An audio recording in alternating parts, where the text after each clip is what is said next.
Hi everyone, I'm excited to announce our new protocol and to provide some guidance on how to utilize this protocol. We are now going to be given IV acetaminophen, so IV Tylenol for pain management and for fever. This is going to be extremely beneficial for patients who cannot take it orally, or maybe if you want to see a faster onset for patients who can take oral Tylenol or oral ibuprofen. So it is good to have a non-NSAID option for those patients who cannot take NSAIDs.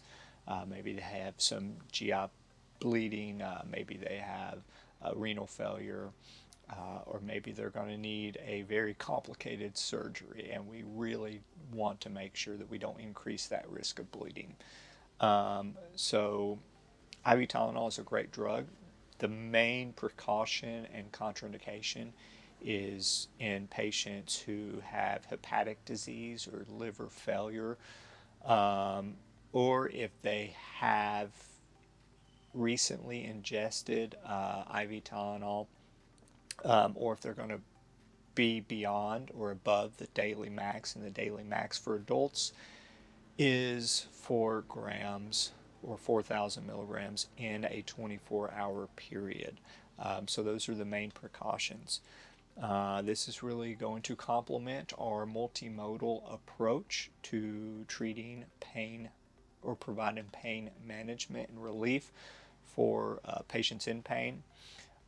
So you can still continue to give your IN, IV, IM narcotics, and then also consider giving a non-opioid analgesic like Tylenol, ibuprofen, Toradol, because it's going to help, it's going to complement that, but the goal is to decrease how much narcotics you have to administer in total. Okay, so let's move on and talk about how to give IV Tylenol. So the main concern in what this protocol was developed around was making it so that it's almost nearly impossible to give too much, to give a precise dose and not risk giving more than you intend to administer.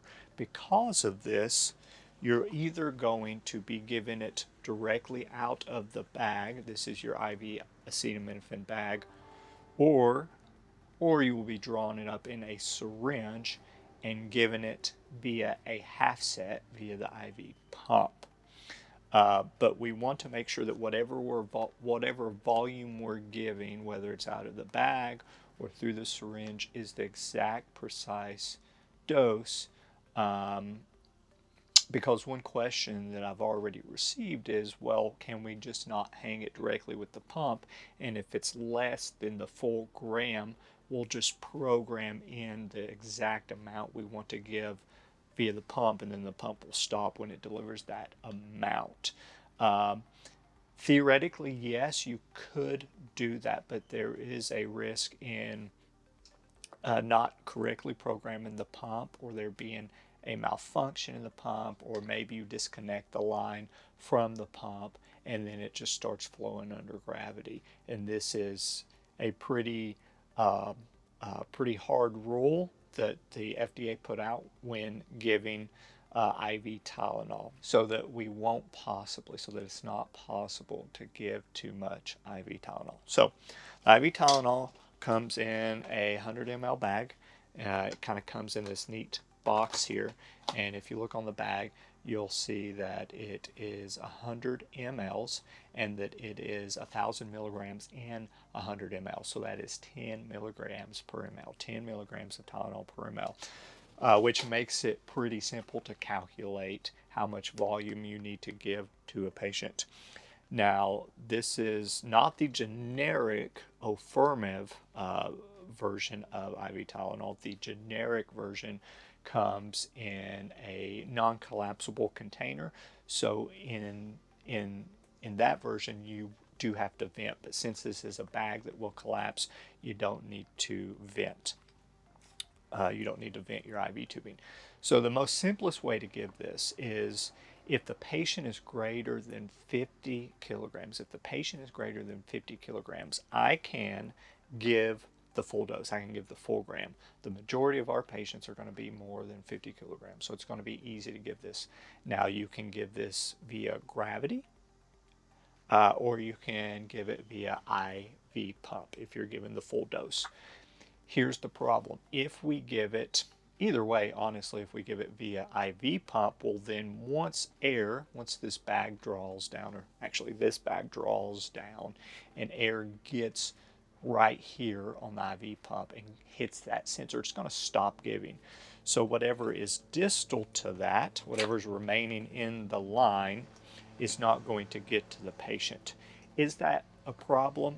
Probably not. The dose that you're not giving is going to be very minuscule and won't have likely any clinical significance to it. So that's okay. You could just give it via gravity, so not even connect it to the IV pump. You do need to give it over 15 minutes, all right? You want to do some calculations of your IV drip rate just so that you don't give it all at once. You want to give it over roughly 15 minutes. If you give it a little faster than that or a little longer than that, it's going to be okay. Now, if I don't have it connected to the pump and I just have it hanging via gravity, then you should be able to give a lot, if not most, of what's in the line to the patient before it starts flowing. So in other words, or in other terms, it's going to stop on the IV pump when it gets around here. If I'm hanging it via gravity, it's going to go further. Okay. Now, I said that we want to give the exact precise dose. So what do I do? What do I do if the dose is less than 1 full gram? So let's say maybe it is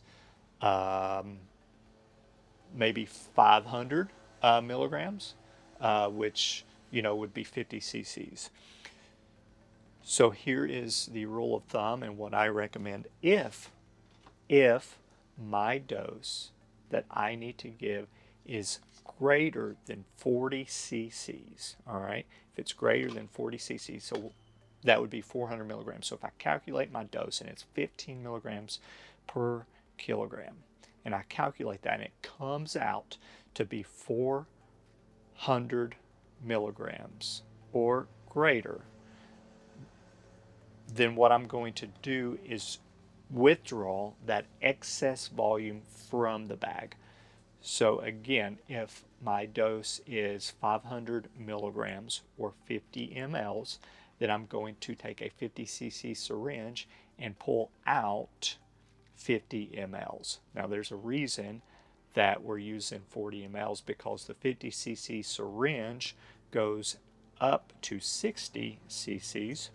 So if I want to give 40 mLs or 400 milligrams, then I could draw out 60 cc's and leave 40 cc's remaining in the bag to administer. Now, if I'm given 40 cc's in this bag, and if my dose or volume to administer is 40 cc's or 400 milligrams, and I pull out 60 cc's or 600 milligrams, then it could be clinically significant if I'm giving it via IV pump and it stops here, like halfway through the line, and I have a lot of volume remaining in this. For that reason, if I'm not given the full gram or the full 100 mLs, then I want to piggyback this. I piggyback it by making this my secondary set. So the primary, which is what's connected to the IV pump, is going to be just fluid. It's just going to be saline, LR, probably doesn't matter, okay? And then what I want to give, the rate My secondary is going to be IV Tylenol, which is a little confusing because you set your drip rate or your volume to be administered over time based on your secondary. All right, so what I'm going to do is IV piggyback the Tylenol, and I'm going to hang that higher so that gravity has the Tylenol being preferentially given. All right, and I'm going to hang it above the pump because the pump is controlling the rate. If I connected a line distally to the pump, then the IV Tylenol is not controlled. The rate at which IV Tylenol is given is not controlled by the pump. So anyway, I hang this higher. I can still, actually this doesn't have a ball valve here, it's distally. So I would not worry about this being adjusted via the roller clamp. It would be wide open, but I would hang this higher. I could have this wide open going to the lure lock connection that is proximal, okay, above the pump, and I would set my rate via the pump. All right, so what's going to happen is if this is spiked, if this IV Tylenol is spiked with just a regular drip set, once the IV Tylenol bag drains and the level in the line gets below the level here, then this is going to start flowing, okay? So it's actually going to go probably down to here a little bit further, but then the IV Tylenol would stop flowing, and then our primary would start flowing, and then it would flush the rest of that medication in, all right? You all know how to give medications via IV piggyback. We do it all the time. I just wanted to reiterate why we give medications via IV piggyback. Now, there is a problem with pulling medications out of this IV Tylenol bag, and here's the problem. With our medication injection port that we usually have on other bags of fluid, you can see right here we can just stick a needle through this and withdraw or administer medications. We can't do this with IV Tylenol because it's sealed off. The way that I would do this is connect the IV Tylenol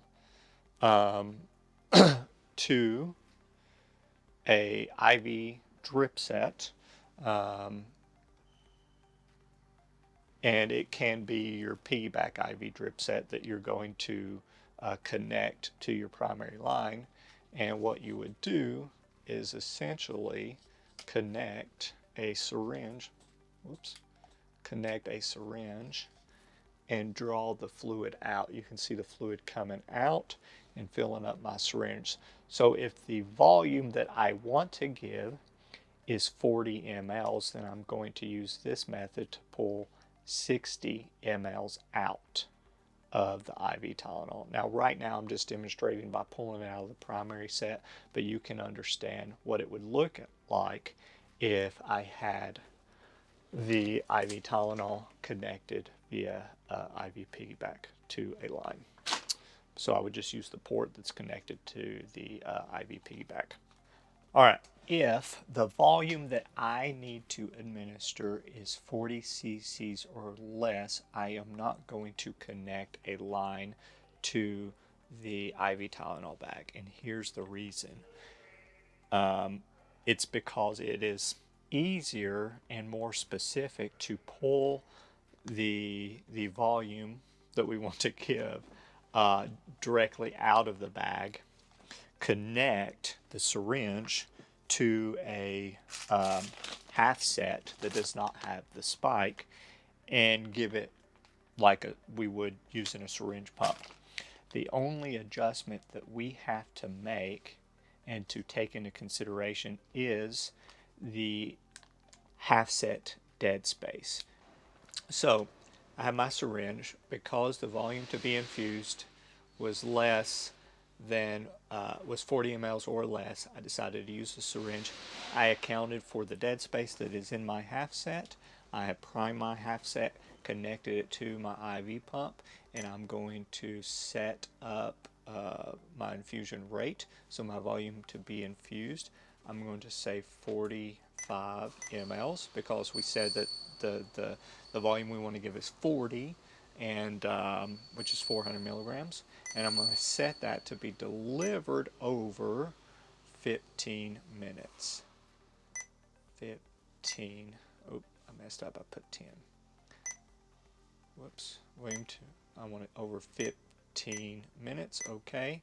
And what you'll see, which is kind of neat, that I don't have to hold this up any particular way. I can just lay it down and it should do the work. So I'm going to do a MAC check with my IV pump. Volume to be infused is 45 milliliters. Time is 15 minutes. So I'm going to hit OK. OK. And I'm going to start.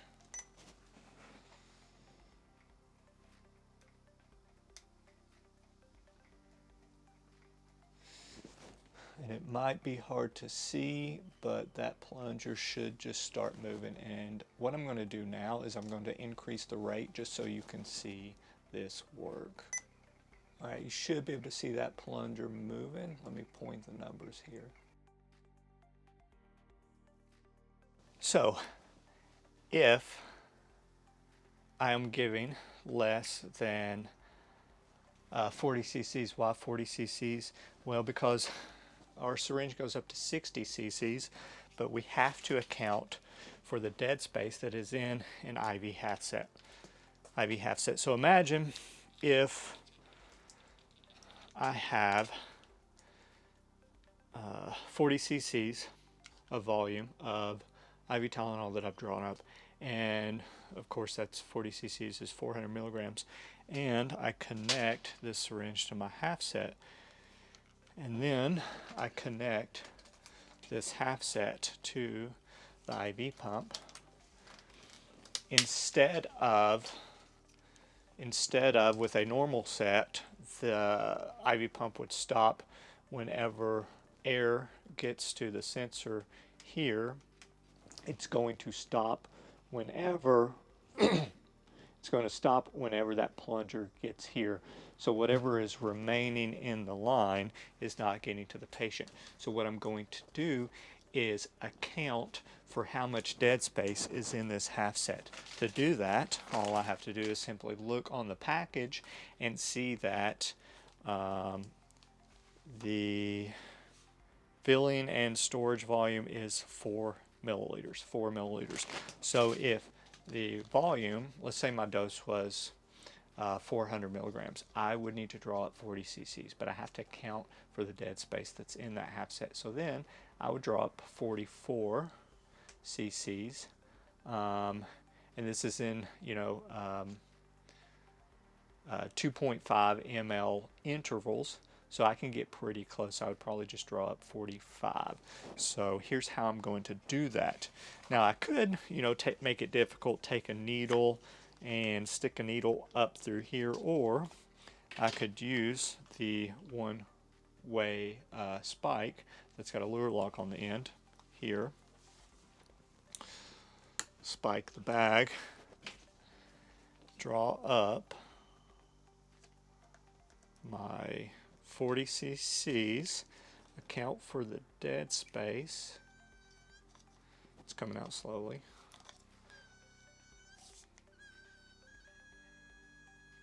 It's a pretty unpleasant sound here. Account for the dead space, so we will go to 45. We're almost there. I'm going to go just a little bit more because there's air in the line, and that's why we use a 40 cc syringe, so I can go past it and waste a little bit here, get the air out, but I'm also going to waste a little bit when I'm priming my half set line. Okay, so remember I'm at about 47.5 milliliters here. So what I'm going to do is prime this half set line and watch to see that the line is primed and does not have any air in it, but I'm also looking to make sure that I don't give more. Oh, I have to remember to unclamp this to prime it. I'm going to push that in.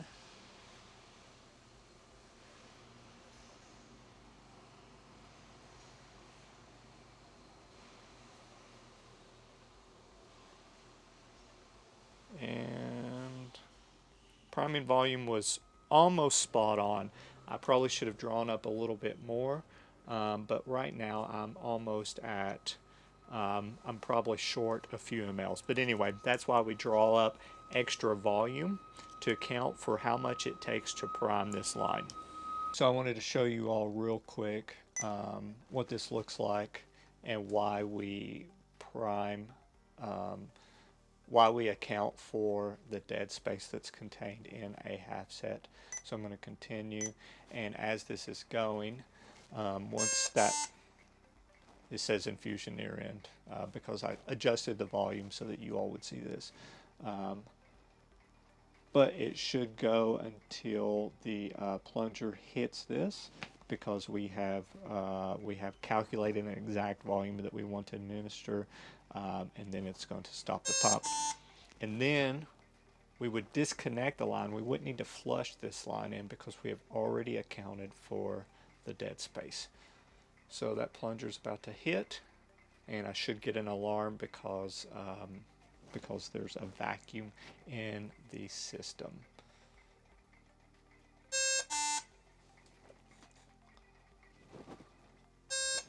Yep, upstream occlusion, so which is fine. So I'm just going to take this out, disconnect it from the patient. I can dispose of the line. So let's do a quick refresh.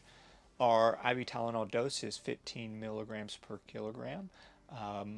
Our max dose is 1 gram. If the patient weighs more than 50 kilograms, we can give the full 100 cc, which is 1 gram dose of IV Tylenol. We want to give it roughly over 15 minutes. I can hang this via gravity or via IV piggyback. The benefit of IV piggyback, as you know, is if I have this line connected here and my IV Tylenol is the secondary, then once the air in this line in my secondary gets below the level of this, then the primary will take over and it's going to flush the rest of that medication in. If the volume to be administered is less than 100 mLs, which is 1,000 milligrams, but it's more than 40 milliliters. If it's more than 40 milliliters, I'm going to take a 60 cc or another appropriately sized syringe, and I'm simply going to withdraw the additional volume from this bag. There are different ways that you can withdraw the additional volume from this bag. It is either, I can honestly use this setup here to withdraw the extra fluid, invert it, take this out, then spike it and get rid of the air in the line, or I can have it already connected via IV piggyback, and I can just show you what this would look like real quick. I can already have this connected.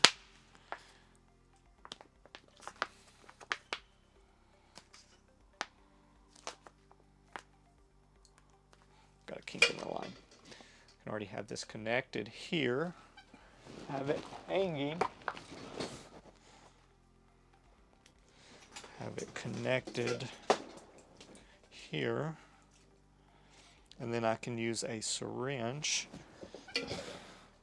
to draw out the additional volume here. So what I would do is, this is clamped off here, so I can just pull that volume out of the bag, however much I don't want to give, and then just discard this and then run this.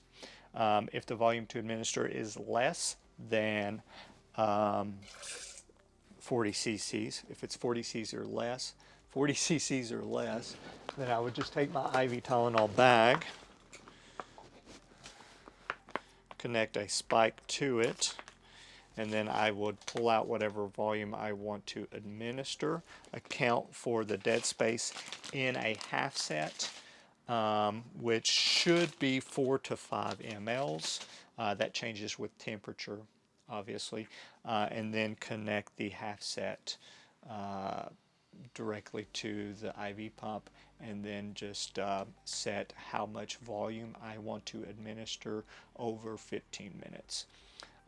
Fortunately, most of the time that you're going to be given IV Tylenol, the patient's going to be more than 50 kilograms.